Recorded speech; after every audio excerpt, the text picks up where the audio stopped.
New York সিটির mayor হিসেবে Zohran মামদানির যে অভাবনীয় উত্থান তার সাক্ষী যুক্তরাষ্ট্রের ভারমন্টের স্বতন্ত্র সিনেটর বার্নি স্যান্ডার্স।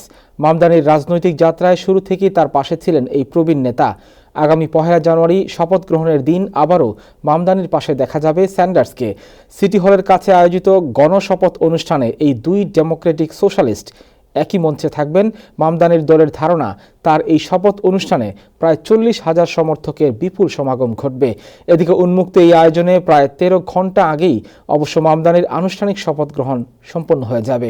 সেটি হবে একান্তই ঘরোয়া আয়োজন।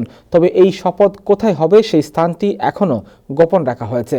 খ্রিস্টীয় নববর্ষের ঠিক আগ মুহূর্তে বা মধ্যরাতে মামদানিকে শপথ বাক্য পাঠ করাবেন নিউ ইয়র্কের অ্যাটর্নি জেনারেল লেটিশা জেমস।